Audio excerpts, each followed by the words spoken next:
Frazer Locke spent a decade wiring Amazon's ad machine before anyone believed ads belonged on a shopping site. Now he's SVP of International Sales at TripleLift, trying to stop retail media from turning into a Blade Runner nightmare of infinite ads. He's diplomatic, he's British, and he's way too polite to say what he's actually thinking. Good thing I'm not. This is the ADOTAT Show.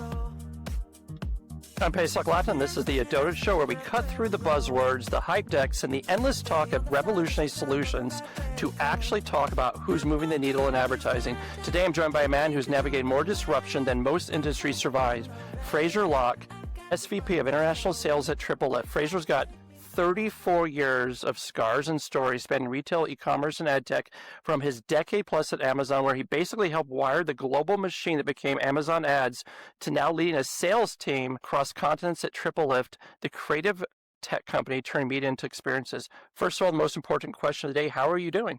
Firstly, thank you for having me on, Pesach. And I'm doing very well, thank you. Third day back after the Christmas break. I had a bit of Christmas sun last week, which was very nice with my family, and I ate way too much as usual, so now I've got to start dieting and losing it all. But it's always enjoyable when you're eating it. That's true. So do you ever feel that you've been surfing a tsunami of transformation with only a bar stool and a PowerPoint deck for balance? I think in the early days, potentially, yeah. I think when I think back to my early days in retail, and that 34 years includes when I was at school and university doing kind of weekend jobs at a supermarket, but I learned a lot in those days, and it's a strange one. I've got a 15-year-old daughter at the moment. We're talking about her career and what she's aspiring to be, and when I think back to when I was her age, that's kind of when I started working in retail.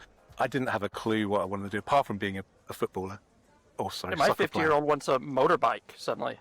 He decides he wants to do off-roading, like the most dangerous sport for kids. Yeah, I'd keep it away from that for a while. But yeah, vlogging is what Eliza loves, so that's kind of her little world, and she's very immersed in that, and she's quite creative. She's a drama student as well. But yeah, I think over the years I've just kind of gone with the tsunami, as you say, tried to swim with it, occasionally alongside it, occasionally against it, and depending on the company I've worked for, but. I've been lucky enough to be part of that kind of huge wave over the last three or so decades, both from a retail perspective, but also from an advertising perspective. And now working in a role where the two worlds have kind of collided is fantastic for me. So you've actually lived through this collision of retail and advertising from both sides. So what feels most broken today when you look at how brands try to connect with consumers? I don't want to use the word broken, but I would say there's an opportunity. It definitely feels there's a lot of red flags. If this was Tinder, I would say there'd be a red flag. The relationship isn't perfect.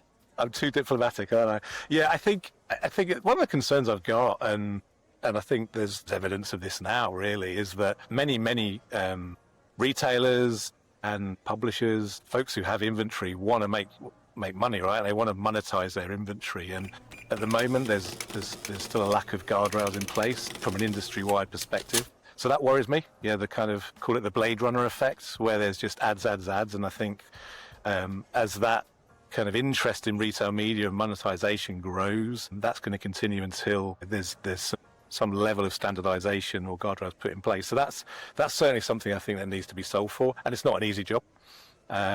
So it's something that we hold a very high bar here, and I like to think everyone else does, but we know that not everyone does. So I'm not going to talk ill of anybody, but I think there's definitely an opportunity to make sure that we're thinking about the customer, how many ads they're seeing every day, what's the impact on them. The worst thing that could happen is that there's overload, and customers then start to. Yeah, someone was telling me, they just sent me an email yesterday that the street now is doing refresh ads. Is that how we're dealing with the prices being too low? Is we're just going to start refreshing? Have we not learned our lessons? No, and that's part of the challenge, right?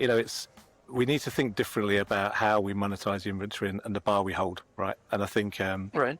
that needs to be something that all players, no matter whether they're a DSP, an advertiser, an agency, an SSP, a publisher, people have to come together and align on that, and that'll take time. It'll never be perfect, let's be honest. There's not going to be United Nations, but I think there's steps that can be taken. And I think The United Nations isn't even the United Nations. exactly the disunited nations. But I think that's something that we do need to face into together. Who would lead that or make the first move? Maybe it's something for me to think about at some point. But that's one thing that keeps me up at night.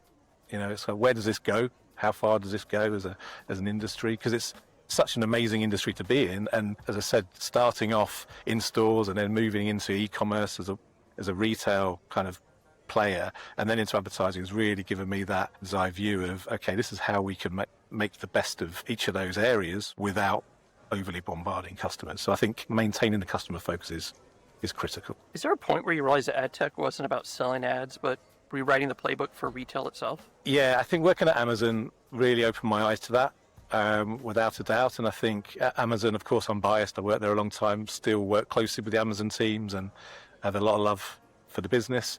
And also how they're developing and leading the way, in particular now in the ad space, where, let's be honest, they're still fairly new in terms of the time they've been working as an ads business. It's probably been 13, 14 years officially. So I think that seeing how they've developed the business and being part of that has been fantastic for me to kind of learn, to also help to influence in certain areas.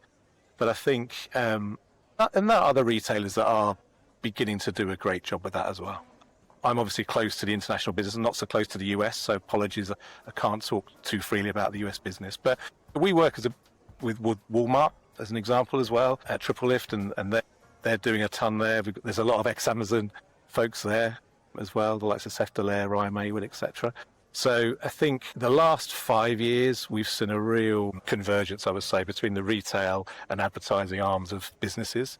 And that will continue, without a doubt. If last touch attribution worked, your waiter would get full credit for the meal. We make sure the chef gets credit too.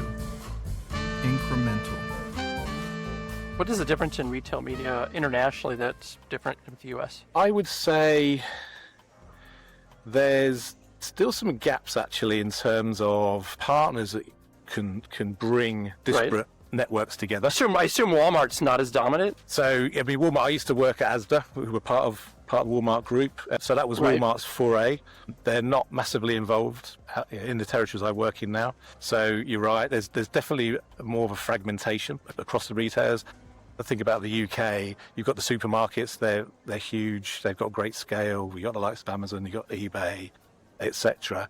There are some major players there. So yeah, it's slightly different to the big beasts you've got over in the US. But that makes it quite exciting and interesting. But then that adds to the challenge from a customer experience perspective, because you've got these different disparate networks that are potentially running ads to the same customers on a daily basis. And that's where there needs to be something more aligned, I think, put into place. And there's an opportunity there for somebody to do that, without a doubt. So if the 1991 Frazer walked into your current office, what would blow his mind and what would make him roll his eyes? And what would send you straight to the pub?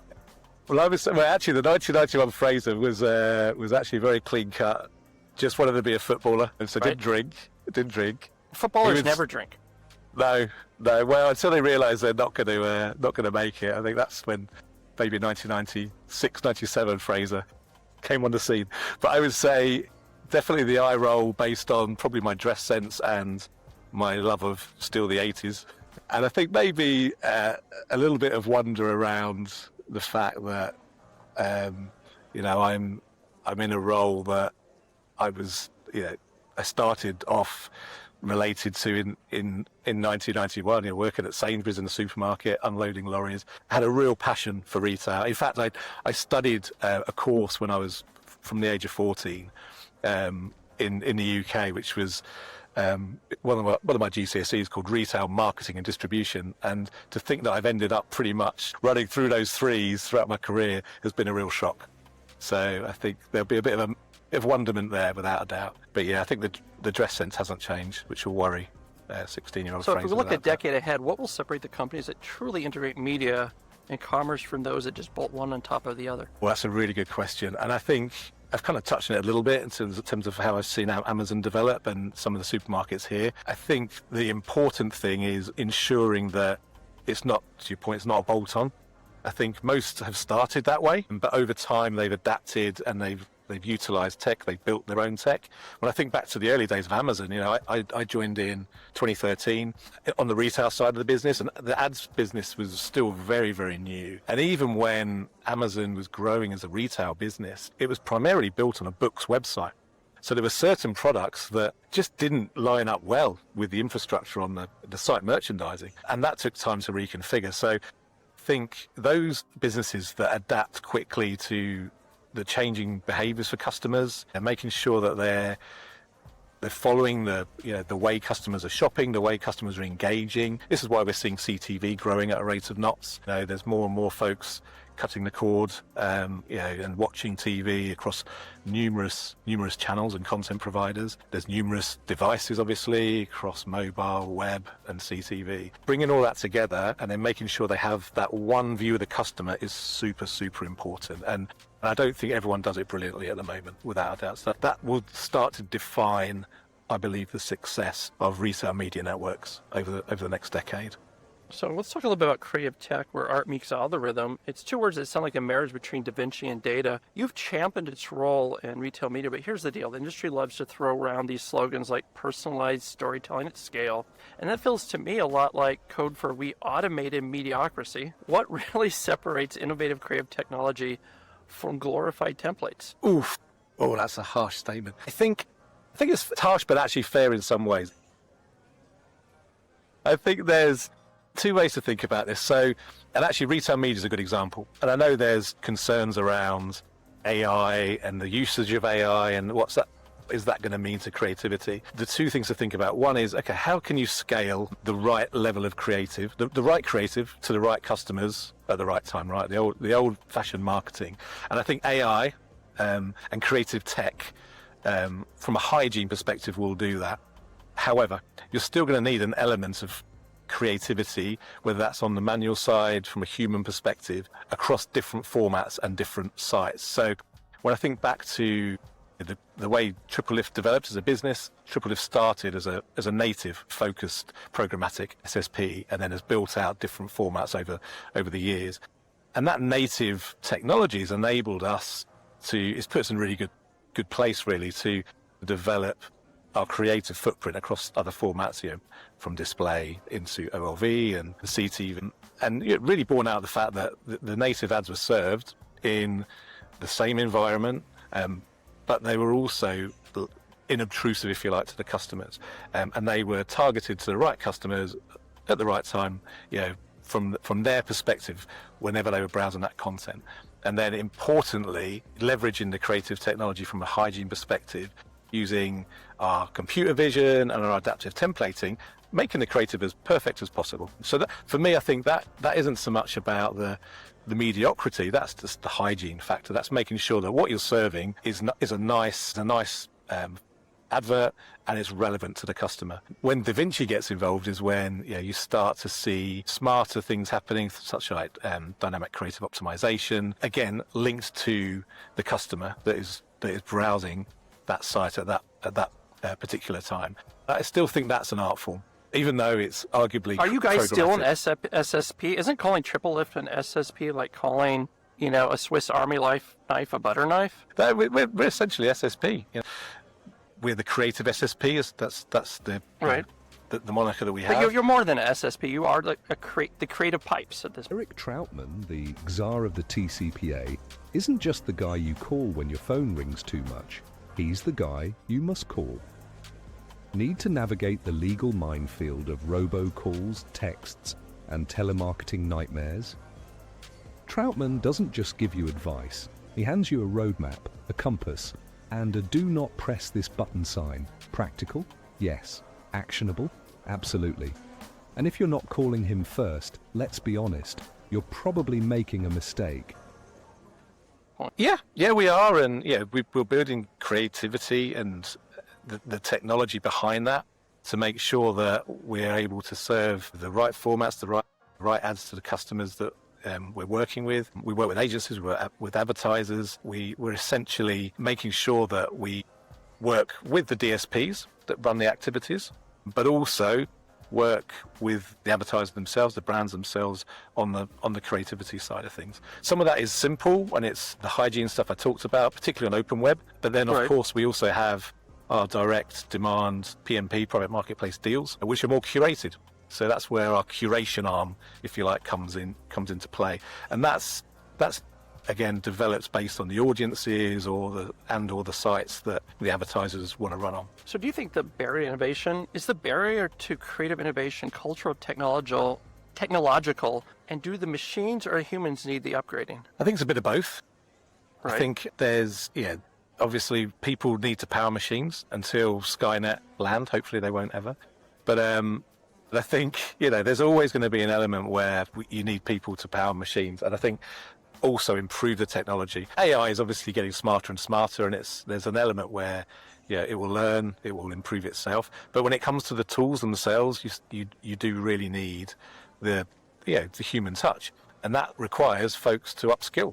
If I think back to let's be honest, AI is kind of machine learning 2.0. Machine learning has been a thing for a long time, but as I bring up, most AI isn't AI. It's just machine learning 2.0. Yeah. It's just exactly. There's no intelligence behind it. But I think it's just a decision map. If this, then that. But so we always hear about adapt. contextual creative, but can I be honest with you? Have you ever seen context that makes sense to you? Because I keep on getting insurance ads under all these hamster videos. That's slightly worrying. I would say, well, I can only talk for TripleLift. I've talked about the fact that we have a very high bar on the ads that we serve. So where we do serve the ads, it's based on the contextual environment. It's based on the audiences that we're serving the ads to, and then of course the creative you see. So I'm hoping, and I'm pretty sure that you wouldn't have seen the insurance ads on their hamster videos from us. So hypothetical question. To answer your question, yes, I do believe context really does matter, still, without a doubt. Hypothetical question: if AI could generate entire dynamic supermarket shelf where every product ad shifts in real time, would that excite you or terrify you? As a bit of a lazy shopper, it would really excite me, actually. It would probably terrify my wife, but I'm a discount aisle shopper, and I'm the same online. I've already mentioned the fact I've worked at Amazon. The first place I go to whenever I need anything is Amazon. 90% of the time I find it. Even food? They deliver there where you are? Yeah. I just found Aldi. Aldi's now in the U.S. Well, Aldi and Lidl are two of the discounters from a supermarket perspective that have risen at a rate of knots. And when you go back to the question you asked earlier in terms of the who's going to be the defining forces in 10 years, I think it's companies such as Aldi and Lidl that people have kind of forgotten about from a retail media perspective, because they're not that visible online as the other bigger players. But if they can really nail how they take their ads business to market from a retail media network, they're going to be a true challenger. Because of I was amazed how many products, like kosher products from Germany, Aldi had. I'm going to definitely gain weight now that we have one near us, because it was all these yummy desserts and pastries and cookies. The fresh food and a lot of the fresh stuff they do is top notch, and we shop there. So they've made a huge surge in the UK in the last 5-6 years. So retail media has become the shiny object everyone's currently waving around, like a gold rush fever, but with UPC codes. When everyone's building their old walled gardens, are we actually innovating? Are we creating cable's TV fragmentation? Well, if we don't address what I mentioned earlier in terms of the sheer fragmentation and proliferation of retail media networks, yes, there'll be a challenge there, right? So everybody is, as I said... You said the full funnel doesn't exist. Is that still the case? I think in terms of full funnel measurements, so serving the ads from end to end, measuring that effectively, and then ensuring that that's monitored across the customer's journey, wherever they are, doesn't happen fully. I think, and again, I'm biased because I work there, I think Amazon are the closest that I've seen to doing that, particularly with the deals they're doing around connected TV, where you've really now got the ability to, from an advertiser or brand perspective, to run a campaign, a big awareness campaign on CTV, to then remarket to a customer who's online at a later date and move them down the funnel. That now is a reality, but that's within the Amazon world, and that's why you're starting to see the likes of ourselves and other off-site players really come to the fore with retail media, because we offer retail partners the ability to start extending their reach off of their own websites. So bringing all that together and measuring it, understanding how they can ensure that they're marketing to the right audience at the right time, the devices, for me, is total full funnel activations. And I think, as I say, Amazon are in a good place. Others are beginning to get there. I was going to ask you which retailer did it, but I assume you're going to say Amazon and not, let's say, Tesco. So Tesco, they're beginning to develop their media arm at a rate of knots, really actually. Yeah. Did they like hire NASA or something? Like, what's going on there? They have hired quite rapidly, actually, in the UK. So they are certainly getting behind it. Right. I think the likes of Sainsbury's are beginning to do more as well, in the UK at least.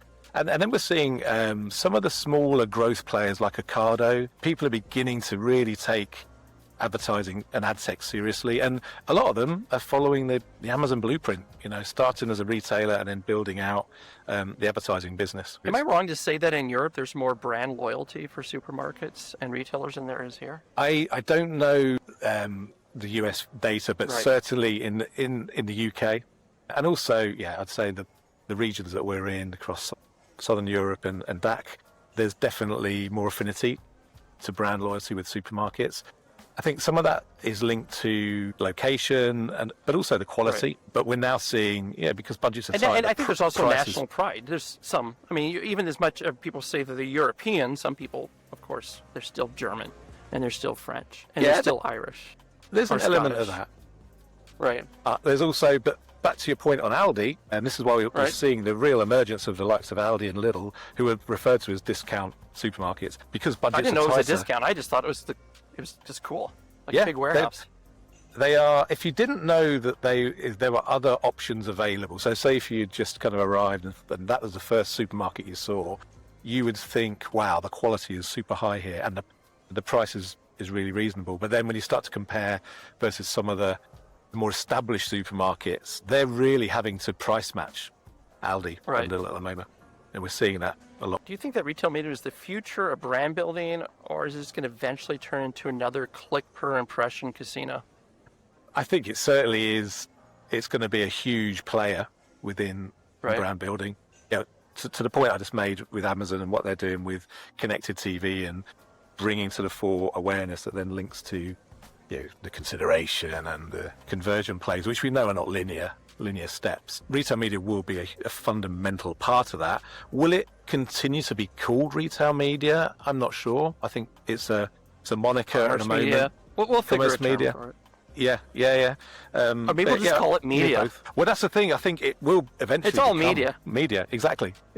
So it's just it's a shiny newish thing that people are seeing as a big opportunity, and it's huge. So we don't have any sacred cows in this show, and we always ask you to bring kerosene. So if you could redesign one part of the retail media ecosystem from scratch, what would you burn down? Goodness, I'd like to think I'm very peaceful, so I wouldn't burn it down. But I see an opportunity to solve. You burn it down very, very nicely. Very, very diplomatically. I would say.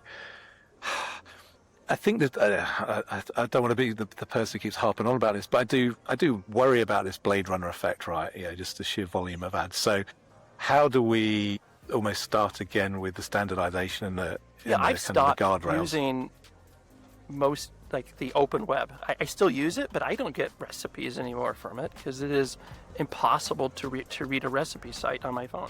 What I do is I now put my ingredients in an AI. And ask it to make a recipe, or I'll say I want to make a chicken dish with this. Yeah.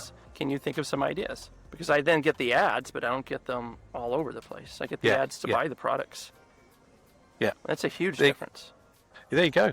That's a prime example, So I think that is the piece that I would certainly want to solve for. And as I say, it's something I'm passionate about, so maybe I'll get more involved in that on a broader scale at some point. So TripleLift likes to present itself as the cleaner creative-led alternative to opaque pipes because Programmatic still bleeds as much as 50 to 60% of value in fees. Do you think we're closer to solving transparency or just inventing smarter ways to hide the inefficiencies? I'd like to think that we are beginning to solve for transparency.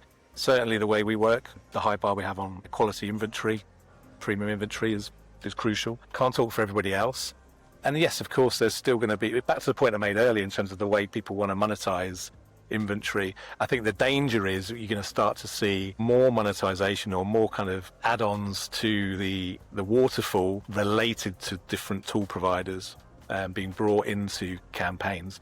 And that's something that also is a slight concern because there are so many now. When you talk about agentic AI providers, there's a tool for everything. And we could get to a place where there's so many different options that so many people use, it becomes even more confusing, and also it just continues to water the price down. So I think transparency is certainly on people's radar, particularly with agencies. Agencies want transparency, which I embrace. I think that's brilliant. But right. Is there any transparency effort you think is just theater, though? I would like to think that the purveyors of pushing transparency as a key topic believe in it and have the right, the right intentions in terms of making sure we're passing on the value to customers. Again, talking about Amazon, that's certainly the approach they've taken. Working with, part of the reason I left Amazon was to work with to step outside the Amazon DSP and work with other DSPs and other publishers, etc.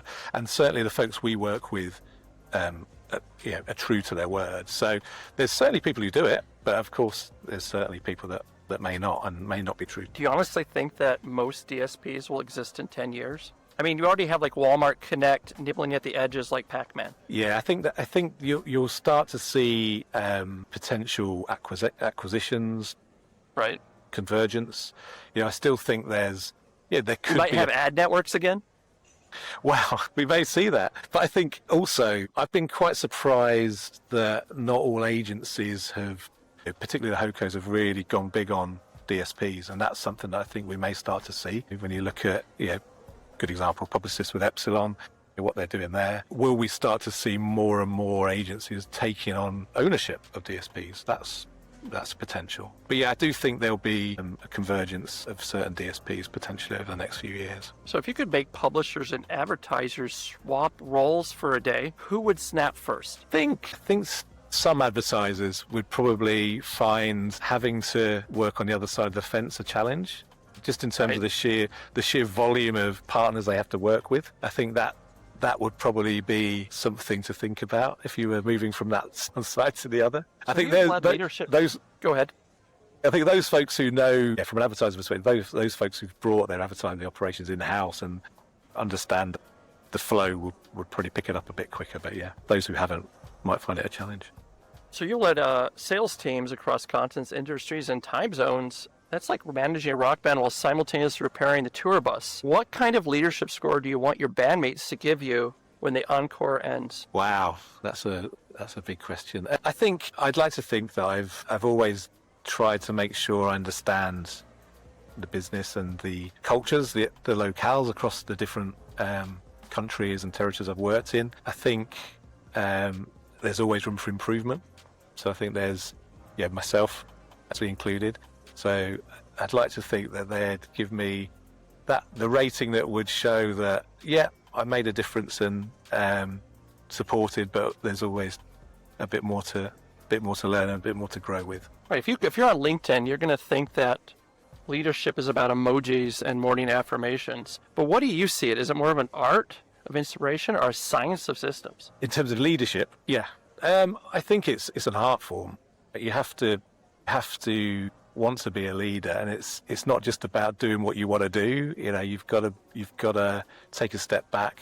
Of course, you have to achieve goals of a business, of your own goals, but you also need to make sure you're achieving the goals of everybody you're working with, right?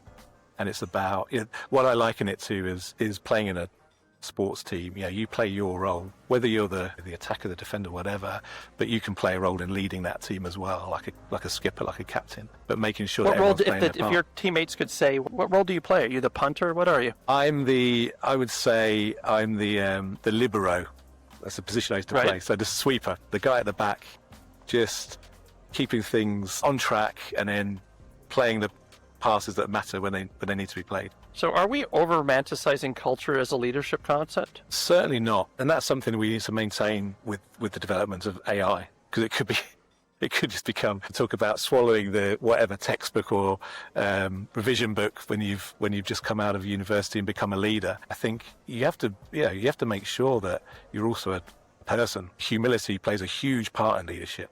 If you want people to work with you and to move in the direction that you want them to move in, you've got to show them why, and you've got to give them something that works for them as well. So it's super important. I think culture plays a huge part in that. So I get to maroon you on a desert island. You have no dashboards, no QBRs, no KPI clowns, and you get 5 companions. Who are they and why? So Do you remember them? Yeah, I think so. But so number one, without a doubt, my long-suffering wife, Liz, because she's very smart and very practical. So she'd be number one. Number two, my lovely daughter, Eliza, because she's good fun. Number 3, I would say, without a doubt, Tom Hanks, because he's been there, done that. I'm sure he'd be able to really help us. And then I would say number 4, Superman. He's my favourite. Which Superman, though? Superhero. Christopher Reeve. I'm still Old school. Old school. But not that yeah. old school. Yeah, 70s, 80s. Yeah, it's my era. He was a Superman in real life as well. Yeah, I don't know if you've seen his documentary. It's very moving and very inspirational, actually. But yeah, certainly have him because he'd help us out in tough times. And then we'd need a bit of comedy effects. There's a comedian I love in the UK called Bob Mortimer. You probably haven't heard of him in the US, but he's written a number of books as well. So he's a really good storyteller as well as a comedian. They're the 5 people I would certainly have on. I had to look up who Bob Mortimer was. Yeah, he's amazing. You should read his books. If you like a funny kind of drama with a twist, he's just ventured into those novels. What job would you assign to Superman? Is he the rescuer, the flight instructor, or the annoying guy who constantly wants to optimize the camp layout? Well, I think with his laser eyes, I think he'd be able to make sure we had a fire pretty quickly. Right. Well, he said we can fly away, but... Yeah, and he could save us. That's the other thought process is, could he go and have a look, see what's around us, take us somewhere nice, or bring us food. He's kind of our traveller that's a bit of a cheat, I guess, when you're stranded on a desert island. But there we go. There's no kryptonite either. But what would your daughter Eliza or Eliza? Eliza teach Superman, and is karaoke involved? I would say certainly karaoke would definitely be involved, but it'd obviously have to be a cappella. So we play a game at home called the Alexa game, when each of us takes it in turns to designate a tune, and then we sing the song as a family normally. So we'd get that going. It's a good campfire game we'd have to do a cappella, and I think she also likes to dance, so she would certainly show him some moves. Tom Hanks starts talking to a volleyball again. Do you step in or let him ride it out? Well, he's there partly for that very reason. I think he needs that. But as long as he included the volleyball and didn't ignore us and kind of disappear, then it's allowed. I'd allow that without doubt. It would also show that he's bored of us, which would be a learning experience. So we'd have to make sure that we included Tom more. Volleyball's more interesting. Yeah. You finally get rescued, but you find out that AI has taken over the world. What is the first question to your new robot overlords? Does anyone know where John Connor lives? Might need him. And what do you think surviving on an island would teach you about the ad industry? That I spent too much time selling ads and not enough time learning how to build a fire, so I needed Superman to help me. So from islands to introspection, let's get close to what makes you. You've been called a bridge between creative and commerce, human and hardware, logic and laughter. Off the record, what drives you when the slide decks are closed and the jets are grounded? Oh, blimey. From a personal perspective, it's an interesting one. I've always wanted to everyone wants to do a good job, right? But I've always wanted to do a great job wherever I've been, whether that's been at school, whether it's been at playing sport, whether it's been working. And I've not been brilliant at everything. I've been mediocre in certain times, but I've always wanted to adapt and to learn and to grow and kind of address those gaps. So I would say I'm always keen to learn, always. And again, that's part of the reason I left Amazon. I wanted to step outside the bubble, how SSPs work and how other businesses work. So I'd say I still would want to do something. The thought of retirement scares me immensely. I don't know, I'd have to find myself something to do without a doubt. So I would say continuing to learn something, new skill. It could be building a fire without the use of Superman. That could be it. There'd be something every day. You could join Scouts. Yeah, well, I was a scout. This is why you're going to kind of see that I was useless at being a scout. So they didn't get many badges, didn't start many fires, unfortunately. So you've also mentioned that Seth, and I want to pronounce this right, Dallaire is your Yoda. What specific lesson from echoes most loudly today? So Seth was great to work with. I met him at Amazon. I'd moved across from the Amazon retail team to Amazon Ads, and Amazon Ads at that point was still very early in its life cycle, and it was known as Amazon Media Group, in fact. And retail at Amazon was, the big kind of element and the king of the castle, if you like, and ads was kind of seen as this new project. And it took a while for the retail business to understand how important it was for the ads business to work closer with retail, because essentially it helped Amazon to develop that flywheel approach where they were able to run ads off of Amazon and bring those customers back. Those customers would then browse and buy at Amazon, and then the flywheel would continue. And Seth was a big believer in that. And I remember when I first moved from retail, after working in retail all my working life, moving to ads, and thinking, crikey, what have I done here? Retail is the king, and I've just moved to this small business. And the main reason I moved was to learn. And we used to get a lot of pushback in those days from retail, the retail business itself, but also from the advertisers who worked with retail. Why should we advertise with Amazon? And he taught me to stay calm and true to the belief that the ads business would eventually become imperative for advertisers, agencies, and even the Amazon retail business to partner with. He was absolutely right. There were meetings I went to with him, some tough meetings in the early days where he handled the feedback and the objection fantastically. So I learned a ton from him about leadership, about, as I say, those elements about staying calm and believing in yourself, but also how to really pitch the Amazon ads business. That was super helpful in the early days. And he's now gone on to really set up and light up Walmart. Walmart Connect. He's leading that, and fair play to him. He's a great leader, very smart guy. So you've also talked about frequency capping as being sanity for future guardrails. Is this a polite way of saying that the industry is losing its mind? It's me losing my mind. But I think it goes back to the concerns I've had around lack of standardization, and the point you made earlier around your recipes.